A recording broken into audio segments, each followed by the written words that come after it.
जो मनुष्य पराई स्त्री और धन का हरण करता है वह कामिष्ठ नाम के नरक में डाला जाता है।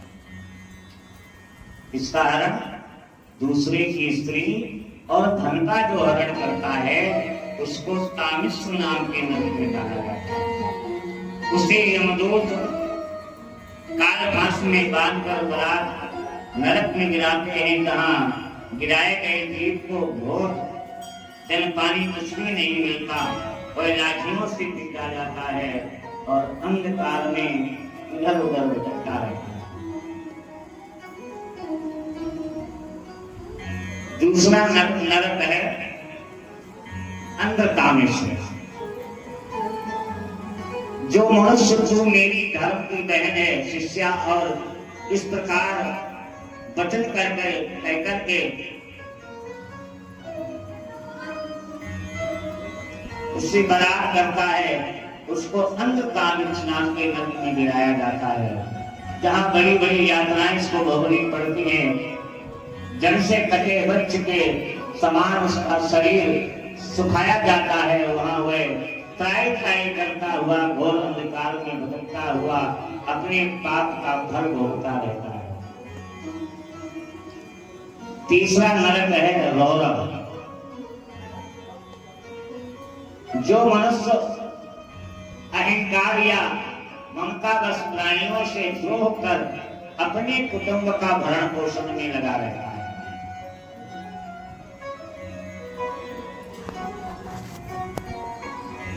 किसी से बैर करना पड़े पर कहीं से जो है धन मिले।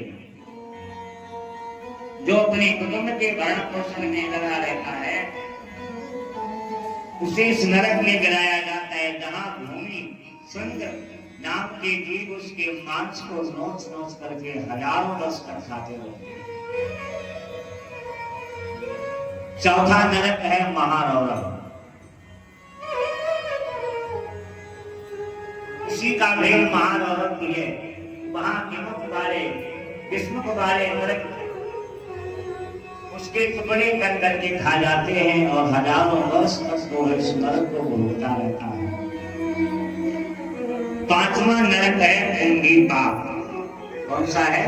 कुंभी पाप। जो अपने पेट के लिए जीवित पशु पक्षियों को मारता है, जो अपने उदर के भरण के लिए पशु पक्षियों का जो लोग शिकार करते हैं, पक्षियों की हत्या कर लेते हैं, जीवों की जो हत्या कर लेते हैं,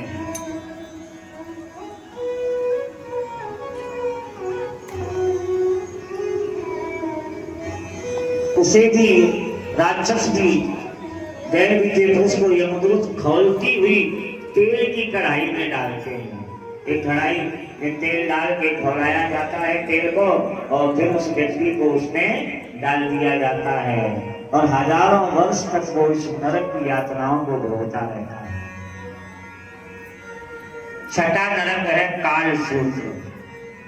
जो मनुष्य माता पिता और ब्राह्मणों से द्रोह करता है, अपने माता पिता और ब्राह्मणों से जो बैर करता है तथा वेद की जो निंदा करता है, वेद पुराणों की जो निंदा करता है, बुराई करता है, भक्तों उसे इस नरक में गिराया जाता है, जहां अग्नि से तप्त 10,000 योजन के तांबे की भूमि है, उस पर उस पापी को दौड़ा करके उसकी पिटाई की जाती है और हजारों वर्ष तक उस नरक को भोगता रहता है।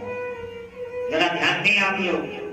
हाँ, कौन कौन से हमने पाप किए हैं, कौन कौन से नहीं किए हैं, और किस पाप को करने के बाद में किस नरक में डाला जाता है। सातवां नरक है असिपत्रवन। जो धर्म पथ का त्याग कर पाखंडिया का जो आश्रय लेता है उसे इस नरक में गिराया जाता है। वहां यमदूत उसे कोड़े मार मार करके दौड़ाते हैं, जिससे उस प्राणी के अंग तीक्ष्ण धार वाले पत्तों से कट कट करके गिर जाते हैं। इस प्रकार उसे स्वधर्म के त्याग का फल भोगना पड़ता है। जो अपने धर्म को छोड़ करके, जैसे हमारा आपका सनातन धर्म है, जो अपने धर्म को छोड़ करके जो पाखंड का जो पालन करते हैं, पाखंड की ओर चले जाते हैं, उसको जो है धर्मराज के दूत घोड़ों से दौड़ा दौड़ा करके उसको इस नरक की हजारों वर्ष जो है यातनाएं उसे भोगनी पड़ती है। नौवां है अंधकूप, जो मच्छर खटमल आदि जीवों को मारते हैं उसे उस नरक में गिराया डाला जाता है, जहां वे सब मिलकर के उसका खून चूस चूस कर पीते हैं और वह अंधकार में इधर उधर घूमता फिरता, उसे निद्रा का अवसर नहीं मिलता और हजारों वर्ष उसे नरक की यातनाएं भोगनी पड़ती है। 10वां है कृमि भोज, जो बिना किसी को दिए स्वयं खाता है। जो व्यक्ति किसी को दिए हुए स्वयं भोजन करता है, अगर आप समर्थवान है तो पहली रोटी गाय को खिलाएं, अगर कोई अतिथि अभ्यागत आ जाए तो उसको आप भोजन करवाएं। कल भी मैंने निवेदन किया था, जो खिलाने में मजा है आप खाने में नहीं, जिंदगी में दूसरों के काम आना सीख लो, अपने दुख में रोने वालों मुस्कुराना सीख लो।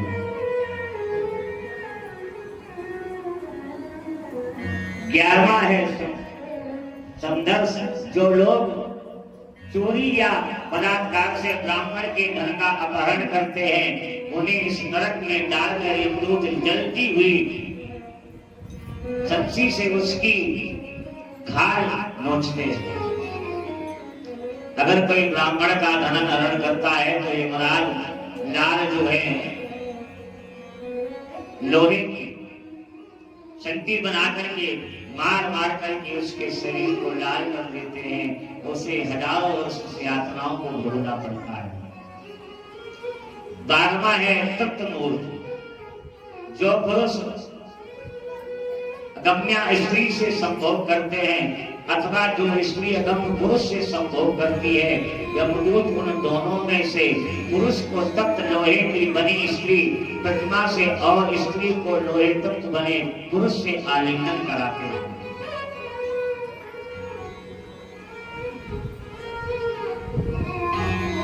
जो पुरुषरा जो नारियां हैं जो अपने पति को छोड़ करके किसी दूसरे से संपर्क करती हैं, उसे जो है लोहे की पुरुष और लोहे का स्त्री बना करके आपस में आलिंगन कराया जाता है और हजारों वर्ष इस नरक की यातनाएं भोगता है। भक्तों 13वां है वज्रकंटक, जो मनुष्य सही जाति की स्त्रियों के साथ विचार करता है उसे यमदूत वज्र के समान तीक्ष्ण कांटे वाले तेल सेमल के वृक्ष पर चढ़ाकर नीचे की ओर खींचते हैं और उसे यातनाएं भोगनी पड़ती हैं। 14वां है बैतरणी, जो राजा अथवा राजपुरुष सतकुल में जन्म पाकर भी धर्म मर्यादा का जो नष्ट करते हैं उन्हें यमदूत बैतरणी में धकेलते हैं और उस नदी में मल मूत्र पीप रक्त मांस मज्जा व्याध दुर्गंधपूर्ण वस्तुएं भरी रहती हैं, उस पापी को उसे यमदूत डुबा डुबा कर के उसी में यातनाएं उसको भोगनी पड़ती हैं। 15वां है वियोग, जो पुरुष शौचाचार से हीन होकर लज्जा को तिलांगी देकर शूद्राओं के साथ गठबंधन कर उनके साथ समागम करते हैं, उन दुराचारियों को उस विशाल रंग में डालते हैं जो विष्टा मूत्र पीप रक्त याद से बजबजाता हुआ भूख लगने पर उस पापी को वही खाना और पीना पड़ता है। 16वां है प्राण रोग, जो ब्राह्मण आदि उच्च वर्ण के होकर के भी कुत्ते या इस स्पर्श पशु पक्षियों को जो पालते हैं, शिकार याद का शौक रखते हैं, वे इस नरक में गिराए जाते हैं, जहां वहां यमदूत उन्हें लक्ष्य बनाकर बाणों से घेरते हैं। उस प्राण रोग में तुल्य व्यथा होती है, इसी से उस नरक का नाम प्राण रोग है। कुछ लोगों को कुत्ता इत्यादि पालने का शौक होता है।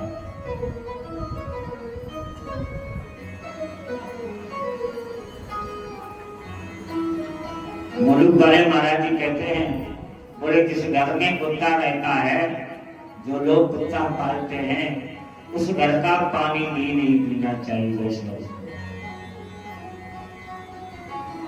देवता उसके हाथ से कोई सामग्री स्वीकार नहीं करते, पितृ भी इसके घर हाथ से कोई भी भोग वस्तु, कोई भी प्रसाद, कोई भी पूजा पाठ उसके हाथ की स्वीकार नहीं करते, जो लोग घरों में कुत्ता पालते हैं। और आजकल लोगों ने गाय को पालना तो छोड़ दिया, कुत्ता पालने का शौक लग गया। आज गाय रोड पर घूम रही है और कुत्ते घर में बढ़िया लोग सोफा बढ़िया 4 व्हीलर में चल रहे हैं। तो सुखदेव भगवान कहते हैं, राजन, जो लोग कुत्ते इत्यादि स्पर्श जीवों को जो पालते हैं, उनको प्राण रोध नाम के नरक में डाला जाता है। 7वां है विषम, जो पाखंड भरे यज्ञों में पशुओं का वध करते हैं, उन्हें इस नरक में डालकर यमदूत तीक्ष्ण शब्द से उसके शरीर का घंट घंट करते हुए उसे नरक में भोगना पड़ता है। 18वां है लाला भक्ष, जो दुजाति कामातुर होकर अपनी सवर्णा भार्या के रूप में मोहवश वीरपात कराता है, उस पापी को यमदूत वीर की नदी में गिराकर बलात् वीरपात कराते रहते हैं और हजारों वर्ष उस नरक की यातनाएं भोगनी पड़ती हैं। 19वां है सार मैदान, सार मैदान, जो चोर या डाकू अथवा राजवंश किसी के घर में आग लगा देते हैं या किसी को विष दे देते हैं अथवा व्यापारियों की पूंजी लूटते हैं, उन्हें यमदूत इस नरक में डाल करके वज्र के समान तीक्ष्ण दाढ़ों वाले 720 कुत्तों से उसे कटवाते हैं। जो लोग किसी का धन चुरा लेते हैं, किसी का जो धन हरण कर लेते हैं या जो चोरी करते हैं, उन व्यक्तियों को 720 नुकीले दांत वाले कुत्तों से कटाया जाता है। 20वां है अभिजमान, जो मनुष्य गवाही देने में, व्यापार में अथवा दान के समय झूठ बोलता है। कभी कभी लोग झूठी गवाही दे देते हैं पैसे के लालच में आके, किसी ने कहा हम इतना धन तुम्हें देंगे और ऐसे नहीं ऐसे आपको कहना। तो जो मनुष्य गवाही देने में, व्यापार में अथवा दान के समय झूठ बोलता है, उसे 100 योजन ऊंचे पर्वत के शिखरों से नीचे गिराया जाता है। 21वां है ऐपान, जो ब्राह्मण का या ब्राह्मणी अथवा व्रत में स्थित कोई भी प्रसाद बस मद्यपान करता है, उसे यमदूत इस नरक में गिरा देते हैं और उसकी छाती पर चढ़कर गलाया हुआ गरम गरम लोहा जबरन से खिलाते हैं। जो ब्राह्मण या ब्राह्मणी व्रत में स्थित कोई भी प्रमाद या कोई भी पापाचार करते हैं, उनको जो है यमराज के दूत उसके मुख में गरम गरम लोहा डाल करके उसे हजारों वर्ष की यातनाएं भोगनी पड़ती हैं। 23वां है वृक्षों का भोजन, जो पुरुष अथवा स्त्री नरबली से भद्रकाली या देवताओं का यजन करते हैं और प्रसाद रोग से उनका मांस खाते हैं। कुछ पाखंडी लोग होते हैं ना, यज्ञ करते हैं, बलि चलाते हैं, तो उसी का मांस खाते हैं। तो सूर्य भगवान कहते हैं, राजन,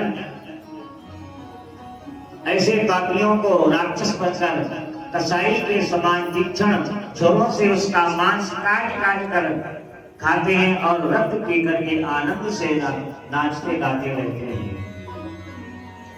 24वां है सूल क्रोध। जो नरपशु बनकर अथवा ग्राम में निरपराध मृग याद सीधे साधे जीवों के त्रिशूल भाला याद कीड़े शस्त्रों से कीड़ावत होकर मारते हैं, उन्हें इस नरक में गिराया जाता है।